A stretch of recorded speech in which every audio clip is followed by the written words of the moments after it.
So the word got around, hey, every Saturday, the new coach, Cliff Warren, and his staff, they play pickup, and it's just for JU people.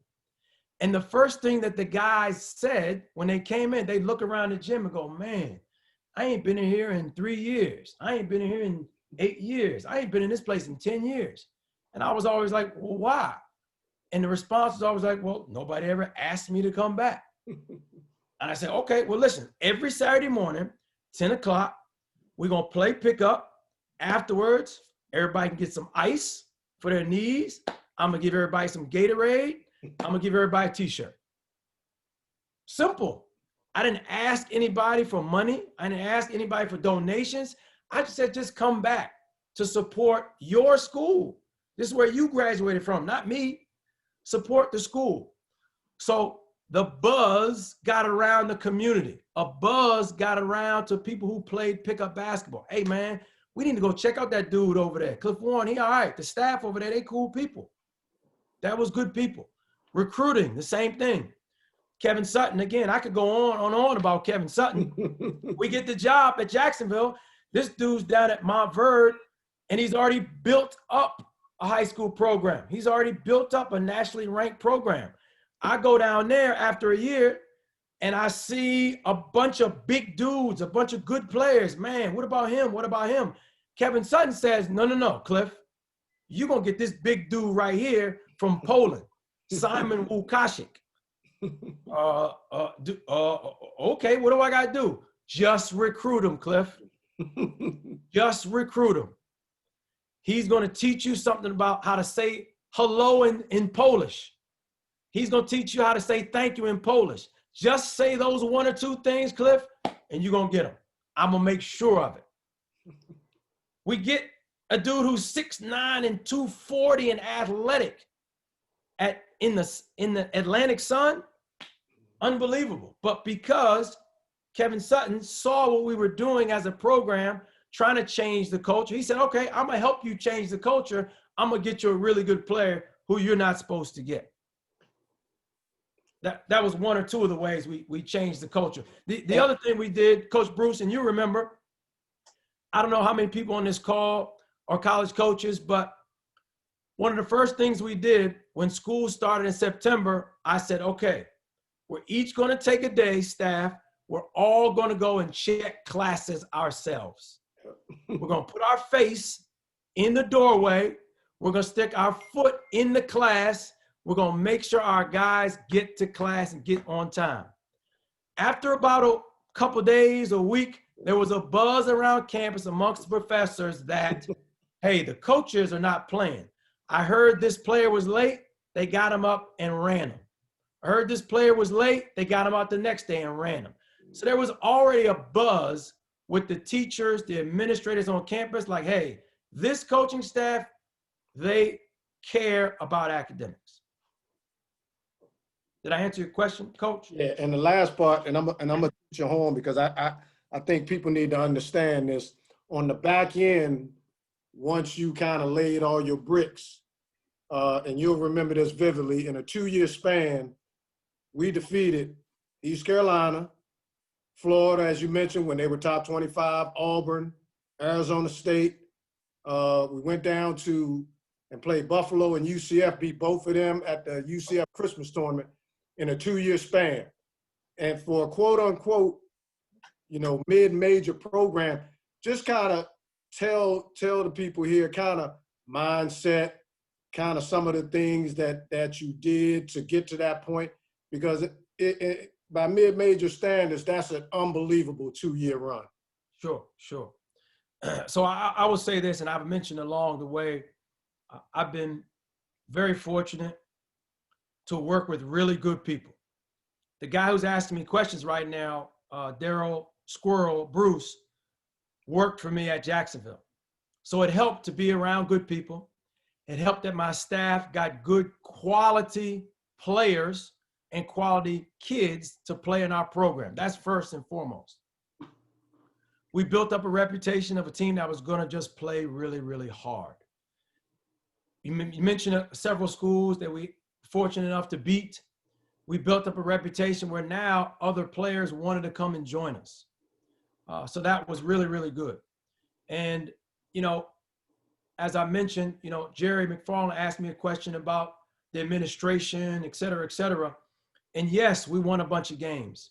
And I will just say to everybody, and I think it's sports in general, college sports, professional sports, it is a business. When it's time for you to go, you got to go.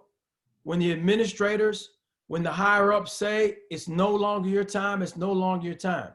And like I said, at that particular time, yes, I was hurt, but you quickly get over it, especially if you've done a good job. And I think our staff did a really good job to win a lot of games. And most importantly, like I said, to graduate 22 out of 22 seniors. Our next question, Rasheed Davis.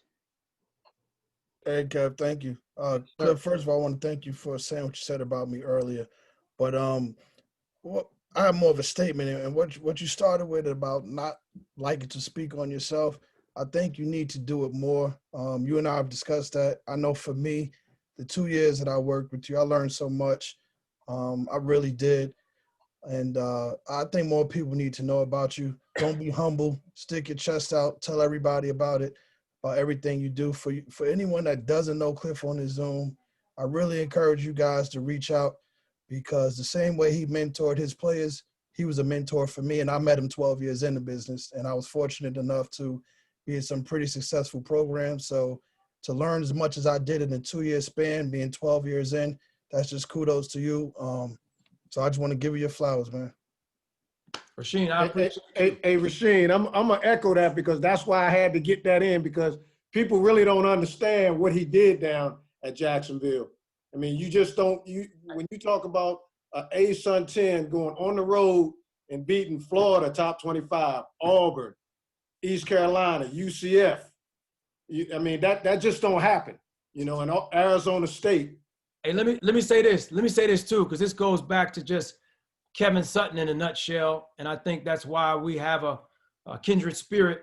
Talk about serving others. Coach Bruce, I don't know if you were there yet. I don't know if I had hired you yet, but I mentioned during my interview, they never showed me the basketball office. Oh, and then when I got to, yeah, here we go. So they eventually say, hey, Cliff, hey, staff, here's your office. It is a double wide trailer behind the gym. And again, you guys on the call, please, you might have to Google what a trailer looks like, but it's a wood grain inside and outside trailer. It's up on some bricks, right? Bricks, that's right. That's right. Everybody had a little office. Coach Bruce, we shared a secretary administrative person. Yes. Pete Wolf Yes. spent half the day with us and then half the day in the next trailer with the women's basketball program. That's right. That's right. I was so sick of the wood grain, and I made requests. Could they paint the trailer? Can you paint it green, please? I made requests. After months, I said, fellas, I bought some paint. Let's paint the trailer. We painted the trailer just so it would look nice. We put up posters, everything. But again, it just goes to show you, like, my naiveness about the business. Maybe that helped me. Maybe that hurt me. Maybe that just got back to, Kevin, you say it all the time, maybe this is who Cliff Warren is. All right, we got to paint the fence. Paint the fence, Daniel son. Paint the trailer. We got to paint the trailer. If on a trip, Coach Bruce, if our bus breaks down and the players want to go to McDonald's, but our budget says, Coach Warren, you don't have the money. All right, I got a credit card. Put it on my tab. I got to spend $200 to feed the kids. I got to do it. I want to put a smile on their face. We driving back from East Tennessee State. We won the game. I'm not going to punish them. I'm going to say, come on. We're going to enjoy this time. We're going to enjoy this. And that's one thing. Nobody's asked me this, but I'm going to say this anyway. Looking back at those 9 years, one of the things, and I've gotten this from other coaches who have been hired and fired and rehired, that I would do, I would make sure the players enjoy their time. That doesn't mean I'm going to be less tough. It doesn't mean I'm not going to be a you know what to them, but when it's time to hug them and love on them and get them an ice cream cone or take them to McDonald's because they want to supersize something, I'm going to do it. If that means I got to spend my own money, I'm going to spend my own money. Because like I mentioned two guys, Aaron Hardy, Ben Smith. They both were all league. They both played basketball after college and made some money. They both just recently got named to the Atlantic Sun All-Decade team. Both of them dudes said, Coach Warren, I want you to be at my wedding. Both of them dudes, when they were having their first child, sent me pictures. Ben Smith now is the head basketball coach at Dublin High School. And the dude's running drills, and he's sending me pictures and video telling me, you remember this drill coach? I'm like, hold on, man. I thought you said you hated board taps. I thought you said you hated closing out like this. He said, yeah, I hate it, but I'm going to make these players get better, just like you made me get better. So again, I'm saying, this is Kevin Sutton. This is a living trophy. I'm here to serve them. Hey, Cliff, you gotta give him Ben's accolades though, Cliff. Gotta tell him, gotta give him his accolades. There's so many, right? There's so many. He's first in like everything at JU. And the dude, Coach Bruce, you know, if any of you guys want to Google Ben Smith, the dude's a little 5'0" like me. He 5'0". Now, many of you guys don't know JU. Jacksonville University. Artis Gilmore, who played in the NBA, played at JU. Otis Smith played in the NBA, was a GM for an NBA team. D. Brown, slam dunk champion, right? Reebok, pump it up, played at JU. Ben Smith's numbers are better than all of them, except for Artis Gilmore and rebounding. I can't say that. But Ben Smith, like I said, he's 5'0". He's my size. He did everything we asked him to do, everything, and then some. All right. Sorry. Yeah, no question, no problem. You know, this is very, very enlightening and entertaining. Next question, Sarge, John Sarge Sears.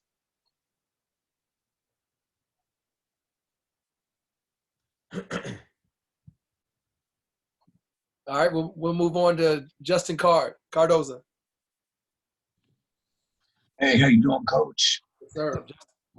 Michael, like the sentiments of a lot of other folks, I do want to thank you. I think it was about 12 years ago when you were at JU and you were doing some of the coaching clinics for the Florida associations and stuff like that. That's where we met, and I really appreciate the time you took at that time, especially when I was pretty new in the coaching game, and you put me in touch with Winston, and I started trying to get you players out of here that I wasn't coaching because I was just trying to figure out this whole thing. With your unique path, I was just kind of curious because, you know, it's very unique. You have the, you know, almost 10 years of head coaching experience after all the stops with the assistant and then back to the assisting. What are one or two things you would do differently? You know, the things that you know now that you didn't know back then. And what would you say some of the things that, you know, being the head coaching experience, were some of those things that helped you become a better assistant coach in the role that you're playing now? As I mentioned to Coach Bruce just now, one of the things I would definitely do differently is just to enjoy the players I'm around a little bit more, spend some more time with them and their families, just so they could enjoy the college experience more. I think looking back, going from head coach to being an assistant, I think one of the things that I took with me going to University of Maryland, going to UMass, and now at Georgia State, is just having an appreciation for the head coach's daily load, if you will. Whether it's returning one of the head coach's emails, whether it's returning a voicemail, a phone call, whether it's stepping in and correcting a player who the head coach has already corrected 2 or 3 times. You know, I used to say, Coach Bruce will remember, when I was a head coach, we'd get on the bus, and if the players were acting up or somebody was late, I would just say, you know what, I got to save one of my MFs. Hey, one of you assistants, go back there and get on those dudes because I got to save mine. So things like that, as an assistant coach now, I've tried to do for the head coaches I've worked for. I've tried to pour into the players a little bit more. I've clearly gone into the locker room a lot more now as an assistant coach than I did as a head coach. I remember when I was an assistant coach at Georgia Tech, specifically going into Ishmael Muhammad, BJ Elder, Jared Jack's room during the middle of the week, and thinking that they had finished study hall and they were finished with their work, and they had some young ladies in the room, and they're like, "Oh man, here come Coach Warren," and I just made it a routine to go by every couple of days or every week. And then I did the same thing at Maryland, at UMass, and now at Georgia State. And it's one of those things, initially you go by their rooms and they think, "Oh, wow, he coming on here to spy on us." No, I came in here to get to know you better. I came here to let you know, hey, I was just like you 100 years ago when I was a student athlete at Mount St. Mary's. I'm doing the same things you guys were doing. We might have some relatable stories. So I think those things I'm doing a lot more now than I did in the past. Next question, Sarge. Cliff, what's up, my man? And now I'm unmuted. Technology challenge because I'm old. First, Kevin, I can't thank you enough. You invited me about 7 weeks ago, and I don't think I've missed a session. Absolutely. Couple things, Cliff. One, just continue to talk about relationships. I mean, Paul Hewitt was my roommate at basketball camp at Providence College. You know what I mean? Like, Rob Lanier was my next door neighbor when he was at Florida. I've been at this 35 years and worked 10 weeks at camp every summer for 35 years. Relationships is what it's all about. I took a mission trip to Puerto Rico with 2 high school teams, and Jerome Tang was coaching the Virgin Islands. Sure. And I saw him on the bench, was like, "Yo, wait a minute." And he came and spoke to the 40 high school kids. And my guys were like, "Coach, you know somebody in Puerto Rico?" I'm like, "Dude, I'm just old. Like, we've been in this thing." It's all about, it's not like, but more importantly for these young kids and these young guys in the business, you said something earlier about you're going to be on a staff that gets fired. So my son is an Eagle Scout, 1300 SAT, and says he wants to coach. I said, go to med school. He wants to coach. So he's with Frank Martin at South Carolina as a manager. My only requirement, I told him, I said, if you're going to be in my craft, you must get your degree in education because you're going to get fired. And if you have a degree in business or management, you're selling cell phones in the mall. If you have a degree in education, you get a job automatically with benefits, making 40 grand while you figure basketball out. Just wanted to see what your thoughts were on that. Yeah, I mean, I can concur with everything you've just said. Relationships are important. If any of you guys, many moons ago, there were twin brothers, David and Dana Pump, West Coast guys. They had a end of the year convention, if you will, out in LA, out in Hollywood. And it was for a week long. And that's all they ever talked about, relationships. And they had people from all walks of life, not just college sports, professional sports, entertainers, you name it, lawyers, doctors, and everything in between. And they just wanted to bring people together and put them all in the same room. I was just having this conversation today. We have a new manager, and he was asking me something similar to relationships. And I just said, listen, the more you're around people that you don't know, you're going to find out you're going to have something in common. Sarge, you mentioned your son. My oldest son right now is in middle school, 6th grade. And with this pandemic, he's doing virtual school. So now he's not allowed to be around his friends like he once was. And I encourage him all the time, hey, if you keep riding your bike through our neighborhood, you're going to see another kid that rides his bike. So immediately you share a common interest. If you happen to have a conversation with that 11-year-old, with that 6th grader, he may say, hey, my mom and dad just bought me a new Lego set. My son loves Legos. So boom, you got something else in common. And it's the same thing for us in college basketball. If you're in this long enough, you're going to meet some people and you're going to be able to connect this person with this person, or your relationship with that person was because you both liked out of bounds plays. You both liked to play fast. You both worked for guys who pressed. You both worked for somebody on the East Coast. You both worked for somebody on the West Coast. You're going to find a commonality with somebody. So I think the more you can speak up, the more you talk to people. And again, like I mentioned at the beginning, Kevin Sutton, Lamont Franklin, we may be saying amen, praise the Lord, raise the roof, where this younger generation may be saying like no caps and facts. So there's a wide range in generational things. But I think if you get off your phone sometime and just have a conversation with some people, you'll know, wow, I really do have something in common with this person. And I think that's helpful going into, if you're trying to get in the business and if you're trying to stay in the business. Like I said, I'm gonna try to make this interactive. Dwayne Simpkins, I see Dwayne Simpkins on here. Dwayne Simpkins is an assistant at George Mason. I remember, like it was yesterday, Dwayne, watching you play, right, at DeMatha as a freshman on the varsity team. There ain't a lot of dudes around the country, let alone to be on a nationally ranked team at DeMatha, playing for Morgan Wooten, and being a freshman, being able to play. Like, I remember that. So I say that to say now Dwayne Simpkins is the associate head coach at George Mason. He's well on his way. He's on the right trajectory, as I mentioned before. That's why I got with Coach Hewitt, because people talked well about him. So you young dudes, if you don't know Dwayne Simpkins, you better find out, because in the next, I don't know, couple months or the next couple of years, Dwayne Simpkins is going to be a head coach. I've said many good things about Kevin Sutton. The same thing. He's going to be a head coach. So that's what this thing is. That's what this is about relationships, Sarge. I hope I answered the question.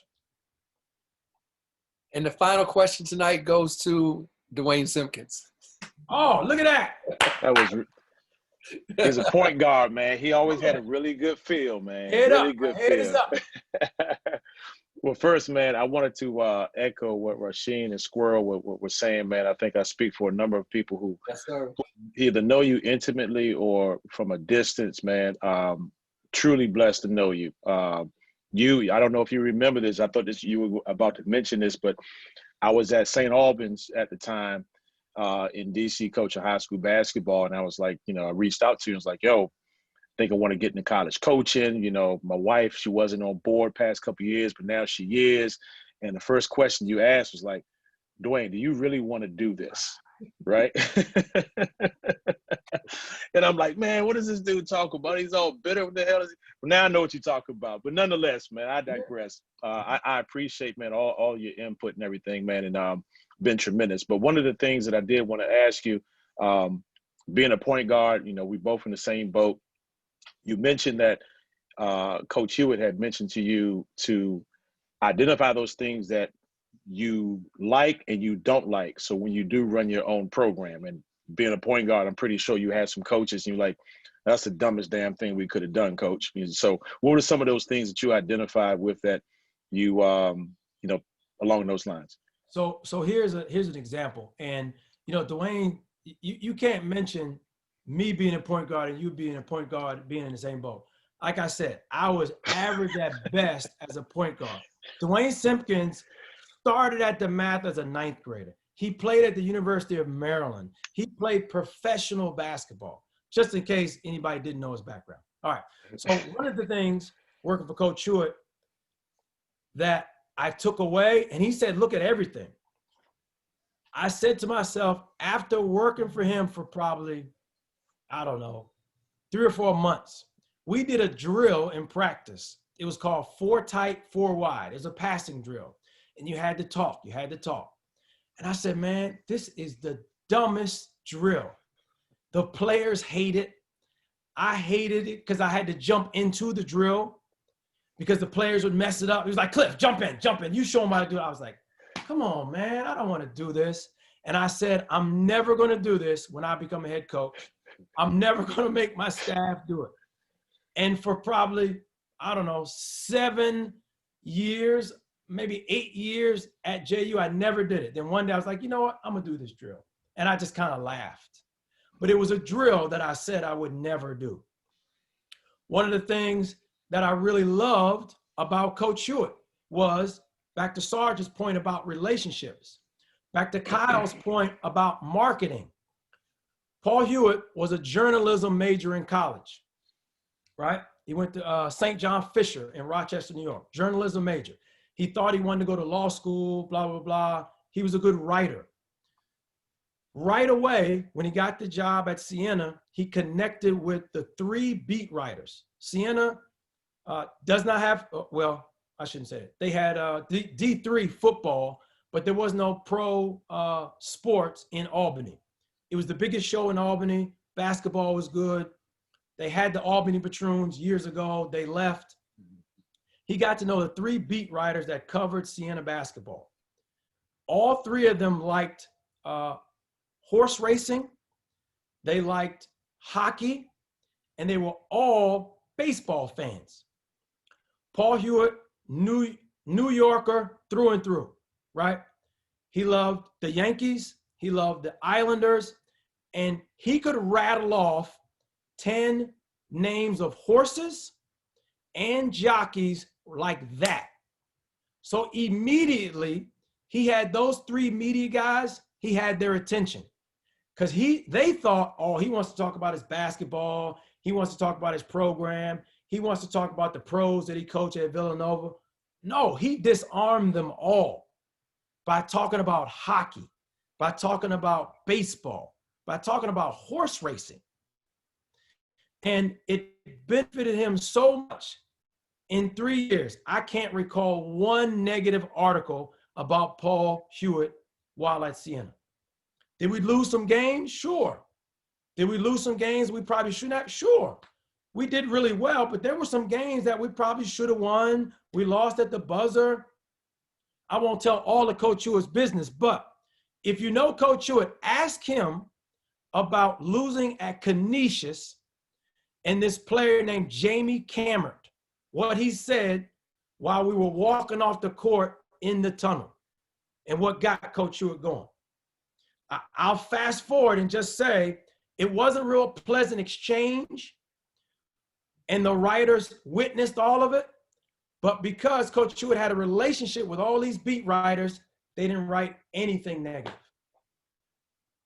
So that's one of the things of my takeaways from that. Appreciate you, brother. Cliff, everyone, I want to thank everyone for coming out tonight. Especially want to thank Cliff for coming on and being bold, courageous, authentic, sharing his story. This segment is about love the game, and you can clearly hear in his voice that he loves the game.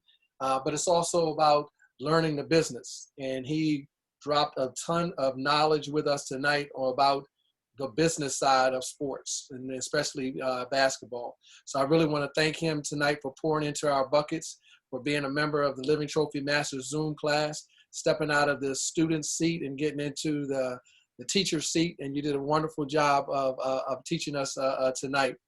My challenge for us tonight, this week, is to build authentic relationships, connecting, communicating, and building trust. Make every day a search for discovery, search for new ways to connect, to learn, to teach, to inspire, discover, share, and to continue to be servant leaders to the people that we serve, and continue to impact lives and create living trophies. Tremendous segment tonight delivered by Cliff Warren.